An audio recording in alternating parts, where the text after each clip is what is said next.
حاجة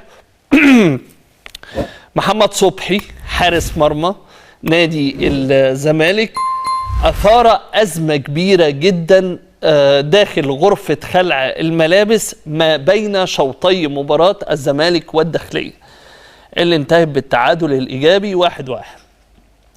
بعد نهاية الشوط الأول وبعد تفوق الداخلية وإهداره عدد كبير من الفرص، دخل محمد صبحي أوضة اللبس وثار ثورة عارمة داخل غرفة خلع الملابس، وحمل المسؤولية لدفاع الفريق ولبعض اللاعبين بعدم قدرتهم على تمثيل نادي الزمالك، وقال بالحرف الواحد: أنا معايا لعيبة مش عارفة تلعب تاني، عشان ما حدش يطلع ينفي بس.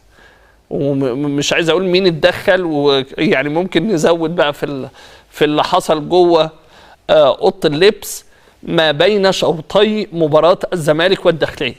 قال: انا معايا لعيبه مش قادره تلعب ومش عارفه تلعب او مش عارفه تلعب، وبالتالي انا بتحمل المسؤوليه قدام الجماهير وقدام النادي.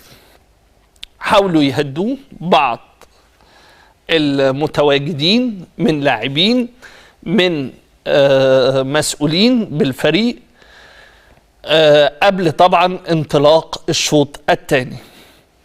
في نفس الوقت أوسوريو هناك يعني تحفظ كبير من جانب اللجنة الفنية على طريقة اللعب، لكنه لا يزال متمسك، وأيضا من بعض اللاعبين لا يزال متمسك المدير الفني حتى الآن بطريقة اللعب اللي بيؤدي بيها نادي الزمالك في الفترة الأخيرة. وهناك تخوف ما بين اللاعبين في حالة مواجهة فريق كبير وفريق منظم أن يكون في عدد كبير من الأهداف بسبب الاندفاع الهجومي الكبير اللي بيعتمد عليه أوسوريو وجهة نظره واتكلم فيها مع بعض الناس داخل الجهاز وداخل والمسؤولين عن الفريق.